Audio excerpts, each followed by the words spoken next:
Joining us right now, senior senator from the great state of Texas, Senior Senator John Cornyn. Senator, good morning. How are you? Good morning, Chad. I'm doing great. Good to be with you. Glad to have you on the program today. Obviously, it's very busy these days in the U.S. Senate. No downtime even for Thanksgiving. One of the things that you're doing today, you're actually going to be in San Antonio, correct?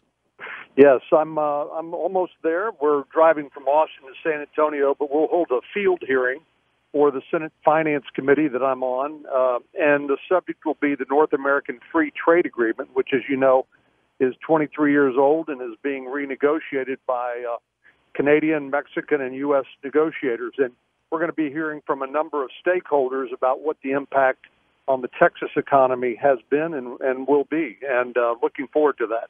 When the president speaks about NAFTA, he doesn't speak well of NAFTA, but I've talked to other Texas lawmakers about this, and the main concern they have is parts of NAFTA may not be working as well as it should be working, but in Texas, NAFTA is a pretty big deal that we don't want to get rid of. Do you feel the same way? I do. About 5 million American jobs depend on trade with Mexico alone, another 8 million with Canada. And as you know, Texas is a big exporting state, particularly in agriculture, but across the board. And we are the number one exporting state, actually. And as you know, there are a number of supply chains that go through Mexico, including car manufacturing. We'll be hearing from the Alliance of Automobile Manufacturers on that important relationship. But, our economy is tied up with Mexico's, whether we like it or not, because obviously our proximity and our connection with a common border. And as somebody once said, when Mexico sneezes, the U.S. gets a cold. And I think there's a lot of truth to that. Senator, one of the other big issues impacting the state of Texas is regarding Harvey aid. Last week, the administration, I guess they wanted to see more help from Texas. They wanted to see Texas do more on their own.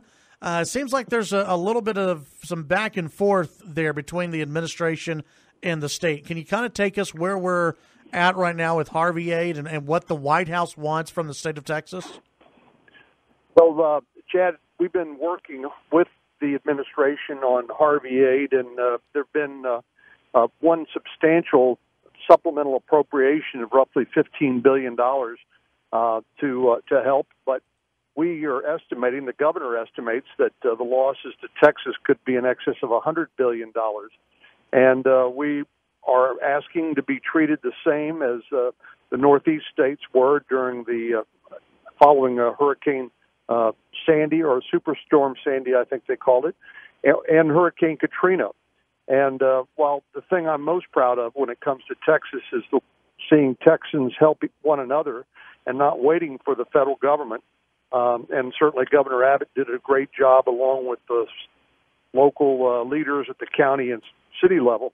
We need some additional assistance from the federal government, and frankly, the latest request is not adequate to meet our needs.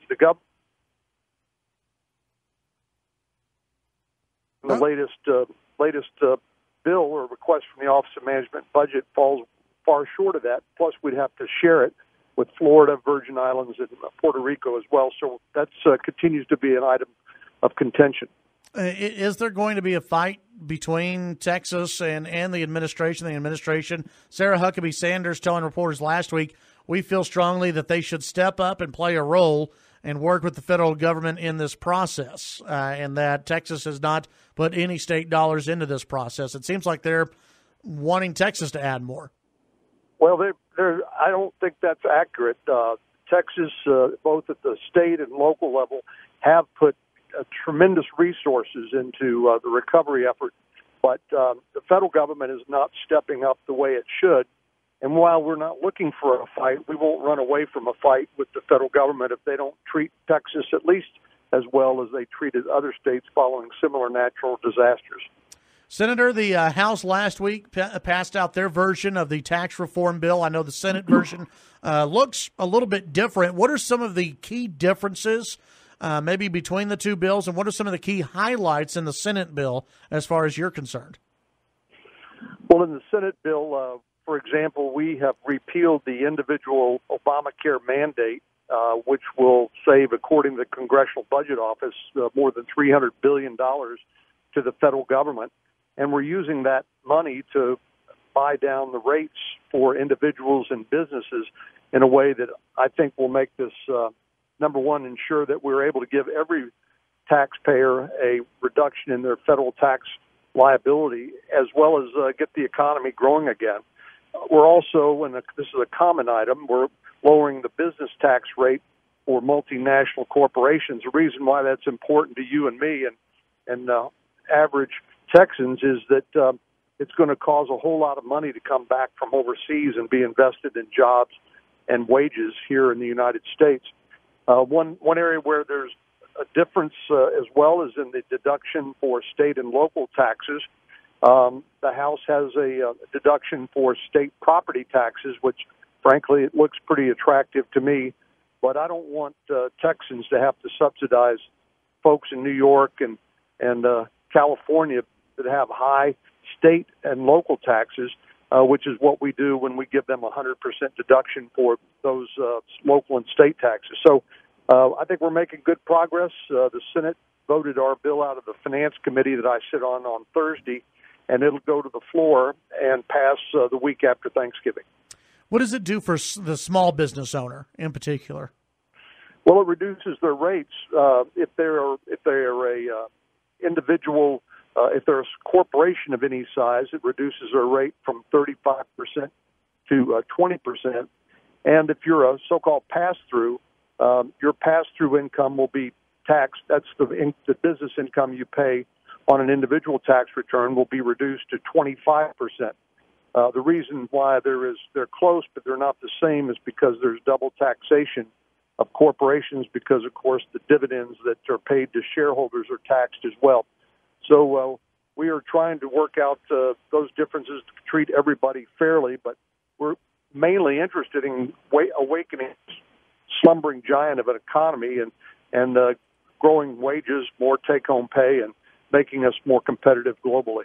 Senator, what can you tell us about this bipartisan bill, that gun background check bill that you're working on? Whenever I see Senator Chris Murphy's name on gun legislation, I get a little bit worried. But it seems like to me this is more of a reinforcement of current law. Is that correct? Well, it is. That's exactly right. The reason why you see both Democrats and Republicans supporting this bill, Chad, is because it does enforce current law, which prohibits people with a conviction for domestic violence or a felony, or somebody dishonorably discharged from the military, or somebody with who's been involuntarily committed for mental health reasons. All of those are disqualifying events on a background check when you purchase a firearm from a federally licensed firearms dealer. But of course, the shooter at Sutherland Springs, while he had a number of disqualifying reasons, he lied about it, and the background check had not been uploaded from the Air Force to the FBI, and he got away with it and killed 26 people and wounded more. I can't look families in the eye anymore after something like this, and knowing that these are preventable tragedies, at least in this instance, if the background check system had been working the way it should. So this is not about infringing your or my or anybody's Second Amendment rights.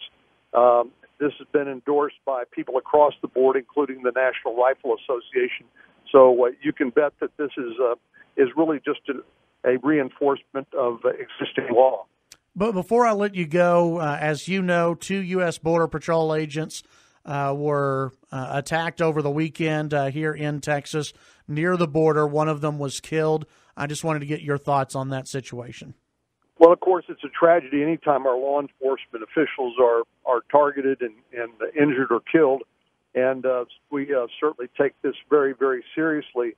We don't yet know the circumstances of this, but It may have been that there was some ambush by drug traffickers, is what I'm hearing, at least preliminarily, but we need to have that confirmed by further investigation.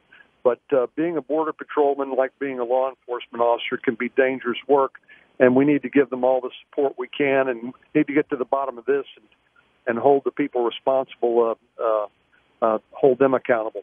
Senator, as always, appreciate your time today. Hope you don't get stuck in too much traffic today on your way down to San Antonio, and have a great Thanksgiving.